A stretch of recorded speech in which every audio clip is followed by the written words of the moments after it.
Hello everyone. তো চলে এসেছি নতুন একটা ভিডিও নিয়ে তোমাদের সাথে আবার। তো আজকে ছিল আমাদের বাড়িতে হনুমান জয়ন্তীর পুজো, তো সেটাই দেখাবো, তোমাদের সাথে শেয়ার করব। তো পুজোটা হবে না করছিল, লাস্ট মোমেন্টে সব কিছু জোগাড় করে পুজোটা হচ্ছে। তো হবে না বলতে মানে অভি একা করবে বলেছিল, ঠাকুরমশাই আসবে না বলেছিল। তো মৌ এখানে সকাল সকাল রেডি হয়ে ঠাকুর পুজো দিতে বসে পড়েছে। তো ঠাকুরমশাই 10:30টার দিকে আসবে, আর আমিও স্নান করে চলে এসেছি রেডি হয়ে। তো আগে ঠাকুরের ভোগ করে নেবো, তারপরে শাড়ি টাড়ি পরবো। চলো, এখানে ঠাকুরের ভোগের জন্য আমি ঘি দিয়ে দিলাম কড়াইতে, আর সঙ্গে দিলাম হচ্ছে এলাচ আর হচ্ছে তেজপাতা।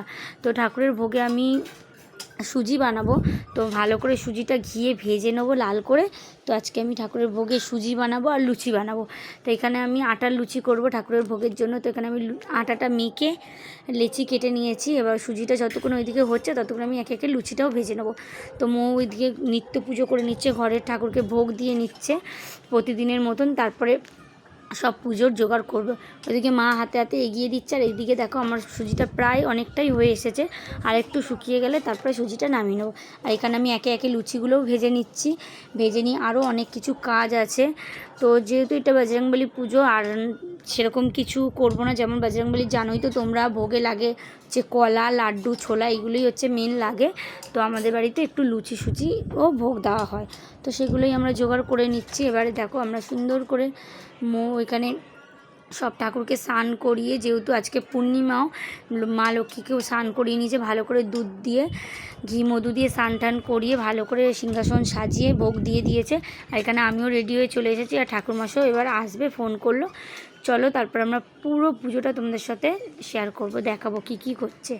তো এখানে দেখো সুন্দর করে ঠাকুরকে সুন্দর করে মৌ সব প্রতিটা ঠাকুরকে মালা পরিয়ে সুন্দর লাগছে। দেখো গোপুকে আমাদের, তো কি সুন্দর একটা ইয়েলো ড্রেস পরিয়েছে আজকে মৌ গোপুকে।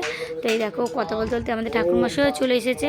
তো উনি এসেই মাত্রে বজরংবলীকে স্নান করিয়ে নিচ্ছে, স্নান করিয়ে তারপরে ওনাকে ওখানে বসাবে সিংহাসনে। আমরা এমনি বসিয়ে রেখেছিলাম, তো স্নান করাইনি। প্রতিদিন তো মানে মঙ্গলবার করে অভিই করায়, আমরা তো হাত দিই না, তো ওই জন্য ঠাকুরমশাই করিয়ে দিচ্ছে। একে একে ঘি মধু দুধ গঙ্গা জল দিয়ে ভালো করে স্নান করিয়ে নিল ঠাকুরমশাই। তারপরে ভালো করে মুছিয়ে ওনাকে ওনার জায়গায় বসিয়ে দেবে, তারপর শুরু হবে পুজো। এই দেখুন কি সুন্দর বসিয়ে দিল। তো এটা আমাদের বছর কি পুজো, এটা অনেক বছর ধরে আমাদের বাড়িতে হয়, অভি মেনলি করে। তো অভি অনেক বছর ধরে এই পুজোটা করে, প্রায় 12-13 বছর হয়ে গেল এই প্রতি মঙ্গলবার এই বজরংবলী পুজো করে। তো আর প্রতি বছরই আমাদের বাড়িতে এই দিনটি ভালো করেই উদযাপন করা হয়। ওখানে অভিও রেডি হয়ে চলে এসেছে, বলেছিলাম পাঞ্জাবি পরতে, আর পরিনি। তো এখানে আমি ঠাকুরমশাই আমাকে পদ্মফুল দিয়েছিল, পদ্মফুলটা খোলার জন্য এই দেখো সুন্দর করে আমি ফুটিয়ে দিয়েছি। এবার ঠাকুরমশাইকে দেবো, ঠাকুরকে অর্পণ করার জন্য। এই দেখো কি ভালো লাগছে না আমাদের ঠাকুরটাকে, সুন্দর করে ঠাকুরমশাই মালা ফুল দিয়ে সাজিয়ে দিয়েছে। এবার চালু হবে পুজো। তো আমরা সবাই বসে পড়েছি, আর এখানে আজকে রায়ের শরীরটা একদম ভালো নেই, এই যে দেরি করে ঘুম থেকে উঠেছে দেখতেই পাচ্ছ। তোমরা জানো সুইমিং ক্লাস জয়েন করেছে, এই জন্য একটু ঠান্ডা লেগে গেছে। যেহেতু বিকেলের অনেকটা মানে 5:40-এর না 5:20-র ব্যাচ, যেহেতু সুইমিং করে উঠতে উঠতে 6টা বেজে যায়, সেই জন্য ঠান্ডা লেগে গেছে। তো এখানে ঠাকুরমশাই পুজো শুরু করে দিয়েছে। তো অলমোস্ট এইদিকে সব কিছু গুছিয়ে নিয়ে স্নান টান করিয়ে ঘট পেতে উনি ঠাকুরকে একে একে মন্ত্র বলে পুজো করছে। তারপরে আমরা সবাই মিলে পুষ্পাঞ্জলি দেব, তারপরে হবে হোম হবে, আরতি হবে, তারপরে হোমযজ্ঞ হবে। তো অভিও কাজে বেরোবে, তাই জন্য পুজোটা আমরা তাড়াতাড়ি করে নিই এবছর, যেহেতু করা সেরকমভাবে হচ্ছিল না, মানে ঠাকুরমশাই পাওয়া যাচ্ছিল না। প্রতি বছর আমাদের মানে নন বেঙ্গলি ব্রাহ্মণ পুজো করে, মানে লাস্টে পাইনি বলে বাঙালি ব্রাহ্মণই খুঁজে একটা মানে জোগাড় করেছি, আর অভি বলছিল নিজে করবে, এই জন্যই দোনমনতে লাস্ট একদম কালকেই আমাদের অ্যারেঞ্জ হয়েছে। তো যতটা পেরেছি ঠাকুরের জন্য জোগাড় করেছি, আর ঠাকুর জানেনই সবই, যে ঠাকুর তো বেশি কিছু চায় না, যাই হোক যেটুকানি পেরেছি আমরা সবাই মিলে জোগাড় করেছি, সেটুকানিতেই ঠাকুর খুশি, সেটুকানিতেই আমাদেরকে ভালোবাসবেন, মানে আমাদেরকে ভালো রাখার দায়িত্ব ওনারই। তো উনি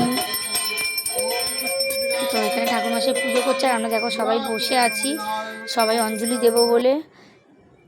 আর রাই এখানে নেই, রাই যেহেতু শরীর খারাপ উনি ঘরে চলে গেছে। তো আমিও একটু ঘরে গিয়ে রাইকে দেখে এলাম কী করছে। ঠাকুরমশাই ততক্ষণে পাঁচালি পড়ছিল, মানে বজরংবলীর যে বইটা হয় সেই বইটাই পড়ছিল। অলমোস্ট হয়ে এসেছে পাঁচিলি পড়া ওনার, এবার হবে আরতি, তারপরে একে একে আরও যে হোম আছে সেগুলো হবে। যে ঠাকুরমশাই আরতি চালু করে দিয়েছে, তো উনি আগে পঞ্চপ্রদীপ দিয়ে আরতি করে নিয়েছে, তারপর হচ্ছে কর্পূর দিয়ে আরতি করবে। তো উনি একে একে আরতি করছে, তারপরে হবে হোম। তো ভিডিওটা আমি যতটা পেরেছি কাজের মাঝখানে আর তোমাদের জন্য করেছি, যতটা পেরেছি তুলে ধরেছি তোমাদেরকে।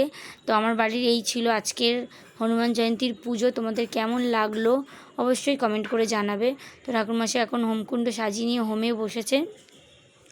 আর হোমটা খুব সুন্দর হয়েছিল জানো তো। আমাদের বাড়িতে বছরে অনেকবার হোম হয়, মানে এরপরেও আছে বিপত্তারিণী পুজো, তখনও হোম হবে।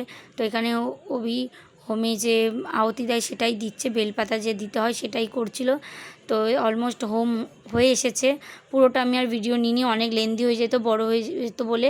তো যতটা পেরেছি দেখো তোমাদের সাথে শেয়ার করেছি। আর এই হচ্ছে পুরো পুজোর জোগাড়, যা যা করেছিলাম সুন্দর করে সাজিয়েছিলাম। তো এই হচ্ছে আমাদের পুজোর পুরোটাই তোমাদের সাথে শেয়ার করলাম। কেমন লাগলো অবশ্যই কমেন্ট করে জানাবে। ভালো লাগলে একটা লাইক করে দিও। আর সবাইকে বলছি বজরংবলী যেন সবাইকে ভালো রাখে, সুস্থ রাখে, সবাইকে খুব খুব আশীর্বাদ করে। তো ভিডিওটা আমি এখানে শেষ করছি। ভালো লাগলে একটা লাইক করে দিও। Thank you for watching. Tata. আর ঠাকুর তোমাদের সবাইকে ভালো রাখবে, সুস্থ রাখবে, ঠাকুরের কাছে আমি এই কামনাই করি। আর দেখা হচ্ছে পরের একটা ভিডিওতে। টাটা।